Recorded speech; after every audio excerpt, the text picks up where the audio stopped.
누구든 지적질하는 것은 쉽습니다. 문제는 이런 것들이 과거에 자신이 들었던 것이고 불편하고 억울했던 것이면 지금 상대도 자신처럼 충분히 그럴 수 있다는 것부터 알아야 합니다. 지적질이 아니고 진정한 충고로 받아들여 개선할 수 있도록 하기 위해서는 서로 공감하는 것이 먼저입니다. 그래야 자신의 행동을 객관적으로 들여다보며 개선하기 위해 움직일 수 있습니다. 지적질은 허물 따위를 드러내어 폭로하는 행위를 비하하는 말입니다. 요즘에는 선풀보다 악플이 많듯이 칭찬보다는 지적질이 많고 그로 인해 사람들의 내면에 상처를 입힙니다. 지적질은 충고로도 사용되고 훈계와도 상통하는 측면이 있습니다. 기성세대가 젊은 후배에게 자신의 경험을 일반화하여 어떤 행동을 강요하거나 젊은이들의 행동 방식을 지적질하면 그것은 꼰대질과도 비슷합니다. 지적질도 전형적 투사입니다. 지적질을 많이 하는 사람의 내력을 살펴보면 어릴 때 지적하는 소리를 많이 들었던 사람이고 그 소리가 내면화된 방식대로 다시 다른 사람에게 향해 지적질을 일삼는 경우가 많습니다. 지적질하는 이유는 첫째, 그 지적질을 인정하고 싶지 않고 둘째, 그 지적질을 당하는 불편한 마음을 제거하고 싶으며 셋째, 그 지적질로부터 자유로워지고 싶기 때문입니다. 그래서 그는 다른 사람에게서 자기와 같은 내면화된 결점들을 찾아내어 지적하게 됩니다. 그러면 자기는 어릴 적 지적질을 당한 고통으로부터 자유로워지고 상대로부터 우월감을 느끼게 되죠. 결국 양육자 또는 누군가가 자기에게 지적했던 대로 지적하는 것은 그때 당시 지적질을 당하던 자기와 지금 자기가 지적질하는 상대를 동일시함으로써 그때 지적질 당하면서 가진 불편하고 억울했던 마음을 지금 지적질하는 상대를 통해 보상받고자 하는 심리가 작동합니다. 상대를 희생양으로 만들어버린 셈입니다. 직장이나 학교 내에서도 가시가 돋친 지적을 하는 동료도 있고 진심 어린 충고를 하는 동료도 있습니다. 의식적이든 무의식적이든 많은 사람들이 타인에게 그들의 입장이나 진술 혹은 관점이 틀리다는 것을 알려주고 싶지만 그것은 확실히 틀린 생각입니다. 한번 곰곰이 생각해보면 이 세상에서 내가 항상 옳을 수는 없습니다. 나도 인간이기에 실수를 할 수 있고 잘못도 범할 수 있습니다. 그러나 내가 잘못을 범했을 때 누군가가 나의 잘못을 지적해 주었다면 자신이 단점을 알려줘서 고맙다고 감사를 표현한 적이 있는가? 대부분은 물론 없었을 것입니다. 사실 우리는 모두 누군가의 지적에 따라 자기 잘못을 고치는 것을 싫어합니다. 이유는 우리 모두는 자기 생각이 모든 사람들로부터 존중받고 이해받기를 원합니다. 모든 사람이 자신의 말에 관심을 갖기를 바라는 것은 인간의 기본 욕망 중에 하나입니다. 그렇다고 자신이 옳다는 주장을 전혀 하지 말라는 것은 결코 아닙니다. 때로는 진정으로 자신이 옳기를 바라거나 옳아야 할 때가 있습니다. 누구나 할 것 없이 사람은 양보할 수 없는 어떤 철학적인 가치관이나 입장이 있을 것입니다. 이럴 때는 자신의 마음을 솔직하게 얘기하는 것이 중요합니다. 하지만 그럴 때도 자신만이 옳다는 습관에 빠져 있지 않았으면 합니다. 경우에 따라서는 마음속의 자아가 어느덧 슬며시 고개를 들어 평화로울 수도 있는 만남을 망치고 맙니다. 평화롭고 사랑스러운 사람이 되기 위한 놀랍고도 진정한 방법은 자신이 옳다는 기쁨을 누리지 말라는 것입니다. 그리고 그냥 넘어갈 수도 있는 타인의 작은 잘못을 지적하는 습관을 버려야 합니다. 이러한 습관을 고치는 것이 힘들 수도 있지만 시도하고 실천할 만한 가치가 충분히 있습니다. 이렇게 하면 인생을 살아가면서 마주치게 되는 사람들이 우호적이고 정다운 모습으로 바뀔 것입니다. 그리고 그들은 당신이 기대했던 것 이상으로 당신을 높이 평가하게 됩니다. 더불어 당신도 다른 사람들의 행복을 목격하고 함께 나누는 기쁨을 누리게 될 것입니다. 그뿐인가? 자존심을 내세우는 싸움보다 훨씬 큰 이익을 얻게 됩니다. 그렇다고 자신이 가장 깊이 믿고 따르는 철학적 진리나 마음속 깊은 곳에서부터 우러나오는 견해를 희생할 필요는 없습니다. 오늘부터 가능하다면 상대방도 옳다는 생각을 인정하는 습관을 갖도록 만들어 보시기 바랍니다. 자녀를 심하게 혼내는 부모 역시 그 바탕에는 자식이 잘 되기를 바라는 마음이 있습니다. 그런데 왜 칭찬이나 격려를 하기보다 혼을 내는 것일까요? 물론 사랑과 돌봄을 받지 못했기 때문이지만 이들은 흔히 혼을 내는 것에 대한 두 가지 착각을 지니고 있습니다. 첫째, 혼을 내는 것이야말로 자녀에 대한 관심이라고 생각을 합니다. 둘째, 혼을 낼수록 개선이 이루어진다고 생각합니다. 그렇기 때문에 혼을 내는 것은 점점 강화되기 쉽습니다. 혼을 내는 것이 자녀를 사랑하는 증표이고 혼을 낼수록 자녀가 좋아질 것이라고 생각하는데 어떻게 혼을 내지 않을 수 있겠습니까?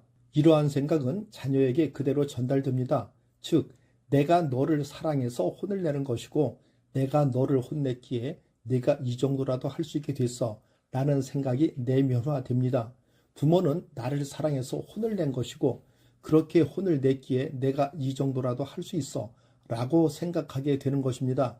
이렇듯 부모의 착각을 내면화하게 되면 부모의 양육 방식과 태도는 자신을 대하거나 나아가 연인, 배우자나 자녀 등 가까운 사람들을 대하는 태도는 고스란히 드러나게 됩니다. 이들은 어른이 되어 다른 사람의 좋은 점보다는 실수, 단점, 허물을 먼저 보고 이를 지적하고 드러내는 데 익숙합니다. 그러므로 이들의 대화는 공감, 위로, 지지, 격려는 없고 지적, 조언, 충고, 비난 등으로 채워지기 쉽습니다. 그렇다면 관계는 어떻게 될까요? 사람들은 누구나 자신의 부족함과 잘못만을 지적하는 사람을 좋아할 리 없습니다. 관계는 점점 안 좋아집니다. 그렇지만 이들은 그것을 자신의 문제라기보다 상대의 문제라고 봅니다. 자신은 상대를 생각하고 위해서 해주었는데 상대는 자신의 문제를 외면하고 받아들일 줄 모르는 사람이 되는 것이지요. 물론 혼을 내는 부모의 착각을 내면화한 이들 중에는 이러한 지적질을 관심과 사랑이라고 받아들일 수도 있습니다. 이들은 자신과의 관계도 다르지 않습니다. 자신을 향한 지적질이 습관화되어 있습니다. 자신의 잘한 부분은 전혀 고려하지 않고 작은 실수나 부족함 등을 끄집어내어 과도하게 질책을 하고 비난을 합니다. 자신과의 관계는 점점 멀어집니다. 이들의 무의식에는 자신과 상대를 지적하고 혼내는 것이야말로 자기와 타인에게 관심을 보이는 것이고 자신과 상대를 혼낼수록 자신과 상대는 좋아질 것이라고 생각하기 때문입니다. 자신과 상대에 대한 지적을 관심과 사랑의 증거라고 생각하는 이상 지적은 계속되기 마련입니다.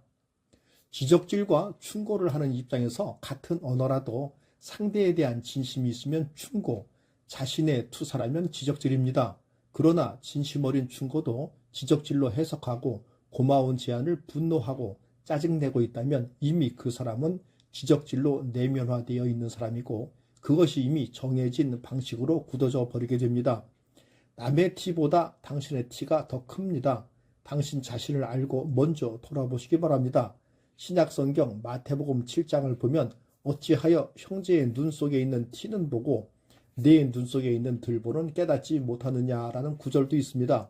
우리가 성찰을 하면서 던지는 중요한 질문들 중 하나가 나는 항상 옳은가 하는 것입니다.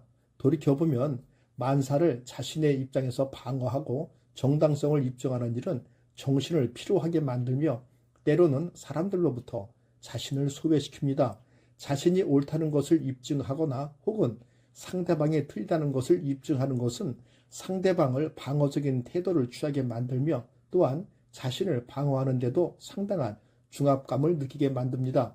그리고 우리들 대부분은 자신이 옳고 상대방이 틀리다는 것을 증명하거나 지적하는 데 많은 시간과 에너지를 낭비합니다. 사람은 누구나 실수를 저지르기 마련입니다. 부하 직원의 잘못을 틈날 때마다 끄집어내어 책망하는 상사가 있다고 해보면 그 직원의 난처함은 말할 것도 없지만 상사의 이미지에도 좋을 것이 없습니다. 이미 우물에 빠진 사람에게 돌이나 던지는 사람으로 보일 뿐입니다. 부하 직원이 저지른 잘못을 이미 지적하고 비판했다면 한 발 물러서 당사자가 직접 문제를 반성하고 해결할 수 있는 여지를 주어야 하는데 상사가 계속 직원의 트집을 잡고 감정을 주체하지 못한다면 회사에도 돌이킬 수 없는 손해를 입힐 수 있습니다. 미국의 유명한 사업가 메리 케이 애쉬는 칭찬과 비판에 관해 다음과 같이 말했습니다. 상대를 비판하고자 할 때는 반드시 그의 장점을 먼저 언급하세요. 그리고 필요한 비판을 한 다음에 다시 장점을 언급하세요. 이것이 제가 고수해온 샌드위치 전략입니다. 두 개의 칭찬 사이에 작은 비판 하나를 끼워 넣는 것이지요. 메리 케이 애쉬가 말한 샌드위치 전략은 구체적으로 다음과 같이 세 단계로 나뉩니다.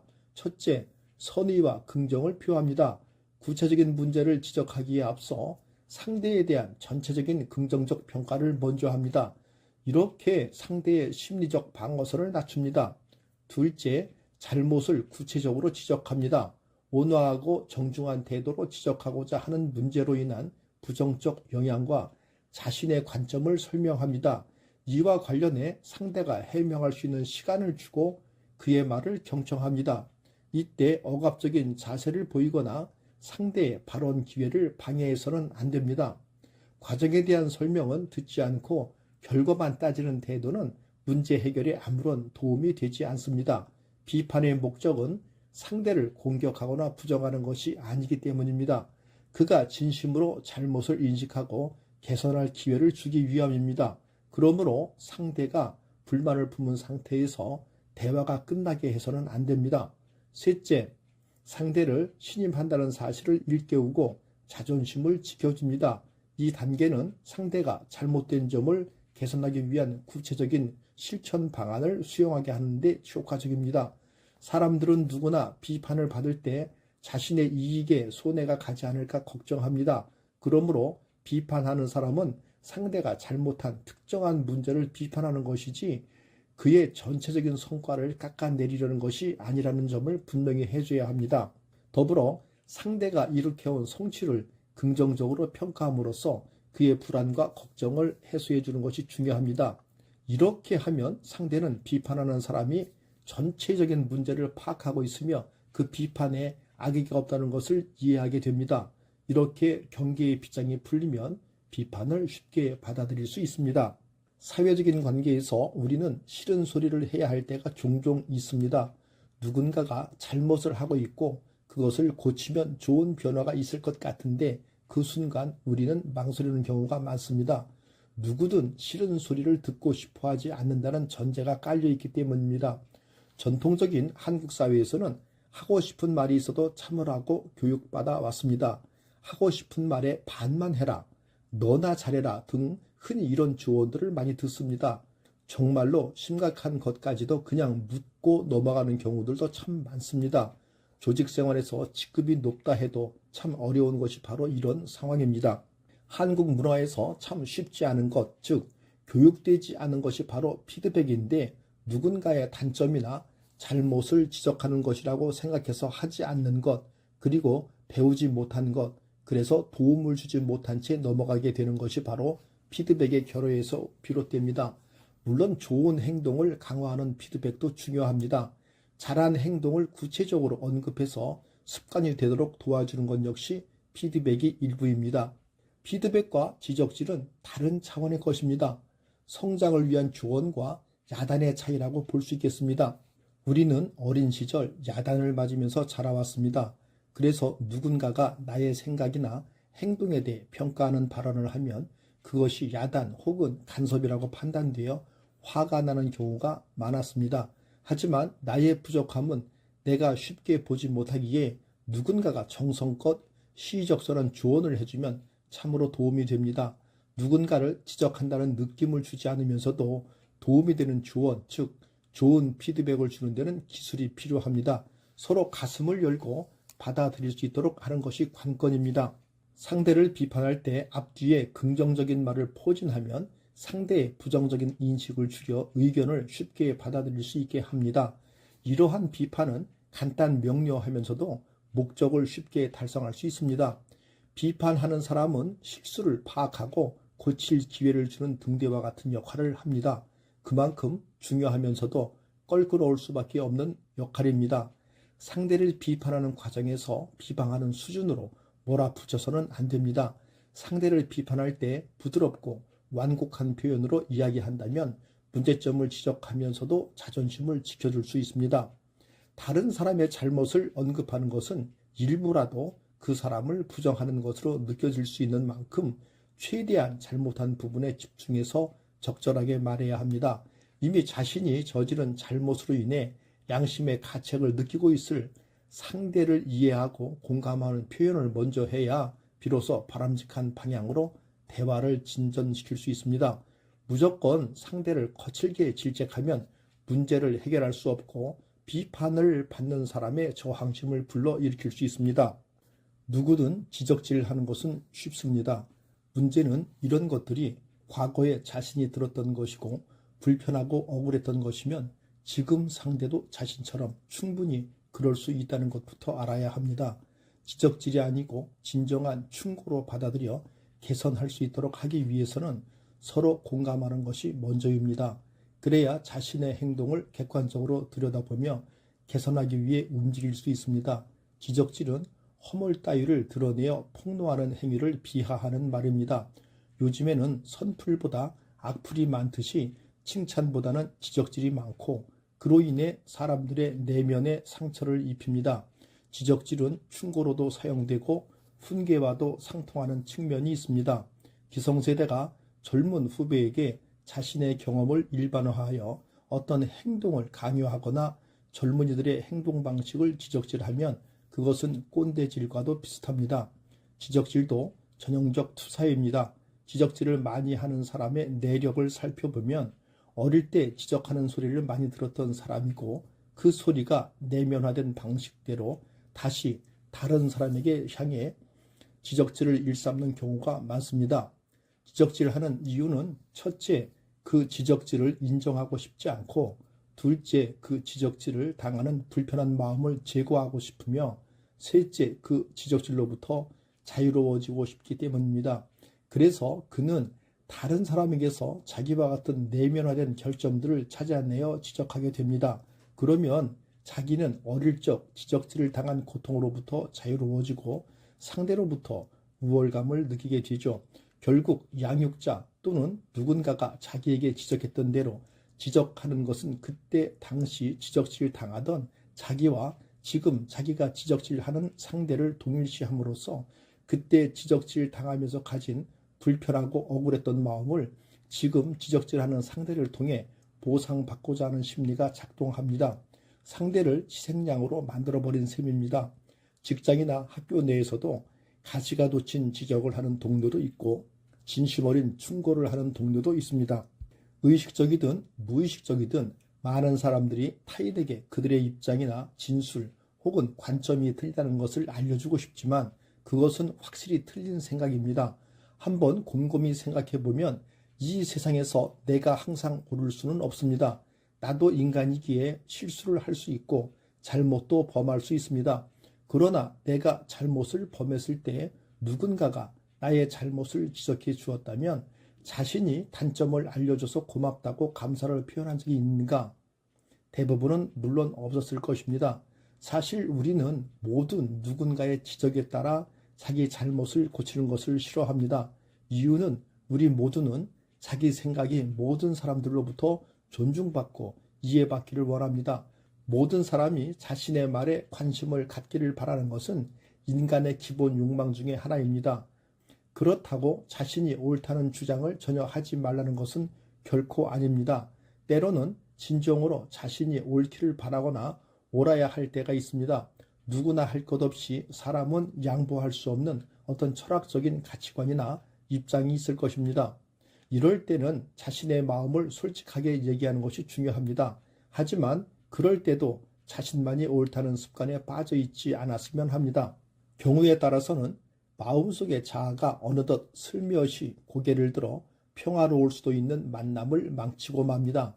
평화롭고 사랑스러운 사람이 되기 위한 놀랍고도 진정한 방법은 자신이 옳다는 기쁨을 누리지 말라는 것입니다. 그리고 그냥 넘어갈 수도 있는 타인의 작은 잘못을 지적하는 습관을 버려야 합니다. 이러한 습관을 고치는 것이 힘들 수도 있지만 시도하고 실천할 만한 가치가 충분히 있습니다. 이렇게 하면 인생을 살아가면서 마주치게 되는 사람들이 우호적이고 정다운 모습으로 바뀔 것입니다. 그리고 그들은 당신이 기대했던 것 이상으로 당신을 높이 평가하게 됩니다. 더불어 당신도 다른 사람들의 행복을 목격하고 함께 나누는 기쁨을 누리게 될 것입니다. 그뿐인가? 자존심을 내세우는 싸움보다 훨씬 큰 이익을 얻게 됩니다. 그렇다고 자신이 가장 깊이 믿고 따르는 철학적 진리나 마음속 깊은 곳에서부터 우러나오는 견해를 희생할 필요는 없습니다. 오늘부터 가능하다면 상대방도 옳다는 생각을 인정하는 습관을 갖도록 만들어 보시기 바랍니다. 자녀를 심하게 혼내는 부모 역시 그 바탕에는 자식이 잘 되기를 바라는 마음이 있습니다. 그런데 왜 칭찬이나 격려를 하기보다 혼을 내는 것일까요? 물론 사랑과 돌봄을 받지 못했기 때문이지만 이들은 흔히 혼을 내는 것에 대한 두 가지 착각을 지니고 있습니다. 첫째, 혼을 내는 것이야말로 자녀에 대한 관심이라고 생각을 합니다. 둘째, 혼을 낼수록 개선이 이루어진다고 생각합니다. 그렇기 때문에 혼을 내는 것은 점점 강화되기 쉽습니다. 혼을 내는 것이 자녀를 사랑하는 증표이고 혼을 낼수록 자녀가 좋아질 것이라고 생각하는데 어떻게 혼을 내지 않을 수 있겠습니까? 이러한 생각은 자녀에게 그대로 전달됩니다. 즉, 내가 너를 사랑해서 혼을 내는 것이고 내가 너를 혼냈기에 내가 이 정도라도 할 수 있게 됐어 라는 생각이 내면화됩니다. 부모는 나를 사랑해서 혼을 낸 것이고 그렇게 혼을 냈기에 내가 이 정도라도 할 수 있어 라고 생각하게 되는 것입니다. 이렇듯 부모의 착각을 내면화하게 되면 부모의 양육 방식과 태도는 자신을 대하거나 나아가 연인, 배우자나 자녀 등 가까운 사람들을 대하는 태도는 고스란히 드러나게 됩니다. 이들은 어른이 되어 다른 사람의 좋은 점보다는 실수, 단점, 허물을 먼저 보고 이를 지적하고 드러내는 데 익숙합니다. 그러므로 이들의 대화는 공감, 위로, 지지, 격려는 없고 지적, 조언, 충고, 비난 등으로 채워지기 쉽습니다. 그렇다면 관계는 어떻게 될까요? 사람들은 누구나 자신의 부족함과 잘못만을 지적하는 사람을 좋아할 리 없습니다. 관계는 점점 안 좋아집니다. 그렇지만 이들은 그것을 자신의 문제라기보다 상대의 문제라고 봅니다. 자신은 상대를 생각하고 위해서 해주었는데 상대는 자신의 문제를 외면하고 받아들일 줄 모르는 사람이 되는 것이지요. 물론 혼을 내는 부모의 착각을 내면화한 이들 중에는 이러한 지적질을 관심과 사랑이라고 받아들일 수도 있습니다.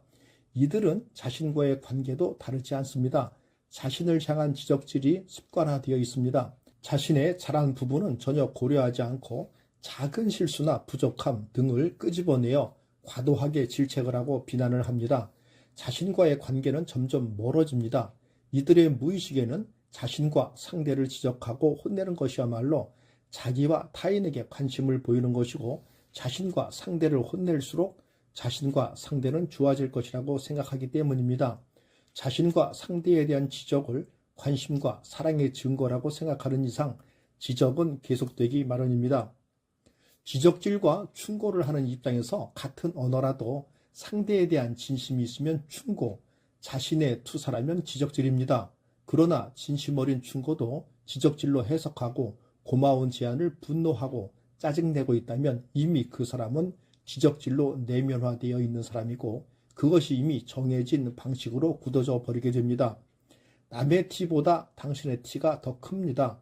당신 자신을 알고 먼저 돌아보시기 바랍니다.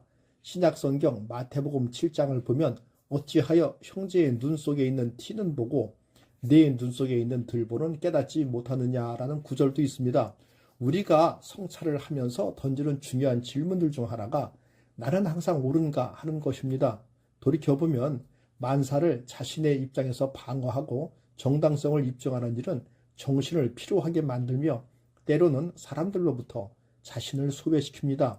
자신이 옳다는 것을 입증하거나 혹은 상대방이 틀리다는 것을 입증하는 것은 상대방을 방어적인 태도를 취하게 만들며 또한 자신을 방어하는 데도 상당한 중압감을 느끼게 만듭니다. 그리고 우리들 대부분은 자신이 옳고 상대방이 틀리다는 것을 증명하거나 지적하는 데 많은 시간과 에너지를 낭비합니다.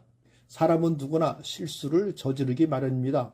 부하 직원의 잘못을 틈날 때마다 끄집어내어 책망하는 상사가 있다고 해보면 그 직원의 난처함은 말할 것도 없지만 상사의 이미지에도 좋을 것이 없습니다. 이미 우물에 빠진 사람에게 돌이나 던지는 사람으로 보일 뿐입니다. 부하 직원이 저지른 잘못을 이미 지적하고 비판했다면 한 발 물러서 당사자가 직접 문제를 반성하고 해결할 수 있는 여지를 주어야 하는데 상사가 계속 직원의 트집을 잡고 감정을 주체하지 못한다면 회사에도 돌이킬 수 없는 손해를 입힐 수 있습니다. 미국의 유명한 사업가 메리 케이 애쉬는 칭찬과 비판에 관해 다음과 같이 말했습니다. 상대를 비판하고자 할 때는 반드시 그의 장점을 먼저 언급하세요. 그리고 필요한 비판을 한 다음에 다시 장점을 언급하세요. 이것이 제가 고수해온 샌드위치 전략입니다. 두 개의 칭찬 사이에 작은 비판 하나를 끼워 넣는 것이지요. 메리 케이 애쉬가 말한 샌드위치 전략은 구체적으로 다음과 같이 세 단계로 나뉩니다. 첫째, 선의와 긍정을 표합니다. 구체적인 문제를 지적하기에 앞서 상대에 대한 전체적인 긍정적 평가를 먼저 합니다. 이렇게 상대의 심리적 방어선을 낮춥니다. 둘째, 잘못을 구체적으로 지적합니다. 온화하고 정중한 태도로 지적하고자 하는 문제로 인한 부정적 영향과 자신의 관점을 설명합니다. 이와 관련해 상대가 해명할 수 있는 시간을 주고 그의 말을 경청합니다. 이때 억압적인 자세를 보이거나 상대의 발언 기회를 방해해서는 안 됩니다. 과정에 대한 설명은 듣지 않고 결과만 따지는 태도는 문제 해결에 아무런 도움이 되지 않습니다. 비판의 목적은 상대를 공격하거나 부정하는 것이 아니기 때문입니다. 그가 진심으로 잘못을 인식하고 개선할 기회를 주기 위함입니다. 그러므로 상대가 불만을 품은 상태에서 대화가 끝나게 해서는 안 됩니다. 셋째, 상대를 신임한다는 사실을 일깨우고 자존심을 지켜줍니다. 이 단계는 상대가 잘못된 점을 개선하기 위한 구체적인 실천 방안을 수용하게 하는 데 효과적입니다. 사람들은 누구나 비판을 받을 때 자신의 이익에 손해가 가지 않을까 걱정합니다. 그러므로 비판하는 사람은 상대가 잘못한 특정한 문제를 비판하는 것이지 그의 전체적인 성과를 깎아내리려는 것이 아니라는 점을 분명히 해줘야 합니다. 더불어 상대가 일으켜온 성취를 긍정적으로 평가함으로써 그의 불안과 걱정을 해소해 주는 것이 중요합니다. 이렇게 하면 상대는 비판하는 사람이 전체적인 문제를 파악하고 있으며 그 비판에 악의가 없다는 것을 이해하게 됩니다. 이렇게 경계의 빗장이 풀리면 비판을 쉽게 받아들일 수 있습니다. 사회적인 관계에서 우리는 싫은 소리를 해야 할 때가 종종 있습니다. 누군가가 잘못을 하고 있고 그것을 고치면 좋은 변화가 있을 것 같은데 그 순간 우리는 망설이는 경우가 많습니다.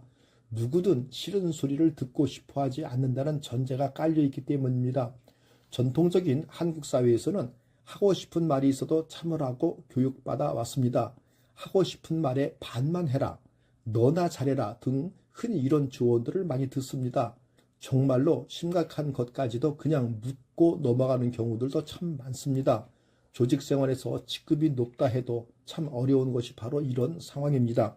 한국 문화에서 참 쉽지 않은 것, 즉 교육되지 않은 것이 바로 피드백인데 누군가의 단점이나 잘못을 지적하는 것이라고 생각해서 하지 않는 것, 그리고 배우지 못한 것, 그래서 도움을 주지 못한 채 넘어가게 되는 것이 바로 피드백의 결여에서 비롯됩니다. 물론 좋은 행동을 강화하는 피드백도 중요합니다.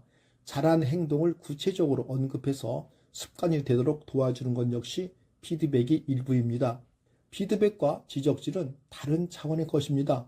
성장을 위한 조언과 야단의 차이라고 볼 수 있겠습니다. 우리는 어린 시절 야단을 맞으면서 자라왔습니다. 그래서 누군가가 나의 생각이나 행동에 대해 평가하는 발언을 하면 그것이 야단 혹은 간섭이라고 판단되어 화가 나는 경우가 많았습니다. 하지만 나의 부족함은 내가 쉽게 보지 못하기에 누군가가 정성껏 시의적절한 조언을 해주면 참으로 도움이 됩니다. 누군가를 지적한다는 느낌을 주지 않으면서도 도움이 되는 조언, 즉 좋은 피드백을 주는 데는 기술이 필요합니다. 서로 가슴을 열고 받아들일 수 있도록 하는 것이 관건입니다. 상대를 비판할 때 앞뒤에 긍정적인 말을 포진하면 상대의 부정적인 인식을 줄여 의견을 쉽게 받아들일 수 있게 합니다. 이러한 비판은 간단 명료하면서도 목적을 쉽게 달성할 수 있습니다. 비판하는 사람은 실수를 파악하고 고칠 기회를 주는 등대와 같은 역할을 합니다. 그만큼 중요하면서도 껄끄러울 수밖에 없는 역할입니다. 상대를 비판하는 과정에서 비방하는 수준으로 몰아붙여서는 안 됩니다. 상대를 비판할 때 부드럽고 완곡한 표현으로 이야기한다면 문제점을 지적하면서도 자존심을 지켜줄 수 있습니다. 다른 사람의 잘못을 언급하는 것은 일부라도 그 사람을 부정하는 것으로 느껴질 수 있는 만큼 최대한 잘못한 부분에 집중해서 적절하게 말해야 합니다. 이미 자신이 저지른 잘못으로 인해 양심의 가책을 느끼고 있을 상대를 이해하고 공감하는 표현을 먼저 해야 비로소 바람직한 방향으로 대화를 진전시킬 수 있습니다. 무조건 상대를 거칠게 질책하면 문제를 해결할 수 없고 비판을 받는 사람의 저항심을 불러일으킬 수 있습니다.